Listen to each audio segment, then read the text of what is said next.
આજે રોજ મેં એક વિડીયોમાં જોયું કે રાહુલ ગાંધીના કોઈ વિડીયો ઉપર આપણા કેસરી દેવસિંહે વાંકાનેર કંઈક પ્રતિક્રિયા આપી, જે કંઈ પણ આપ્યું હોય એની સામે વાંધો નથી અને આપવી પણ જોઈએ.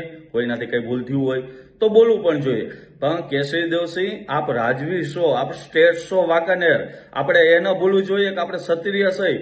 જ્યારે આપણી બેન દીકરી ઉપર વાત આવી, જ્યારે સમાજ ઉપર વાત આવી, જ્યારે આપણી બેન દીકરીઓ ત્યારે 1 મહિનાથી રોડ રસ્તા ઉપર છે, જ્યારે સમાજ આખો એક રસ્તા ઉપર છે, જ્યારે પરસોત્તમ રૂપાલાએ બફવાટ કર્યો ત્યારે તમે કેમ આ દિવસ સુધી કઈ નિવેદન ના આપ્યું?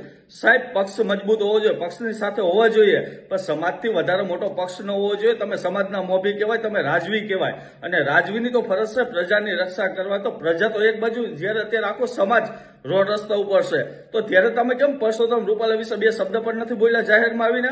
મારે આપને વધારે કઈ ન કહેવાય. આપ મોભી છો, મારાથી વડીલ છો અને આપ એક રાજવી છો. મારે આપને કઈ સલાહ ન દેવી હોય.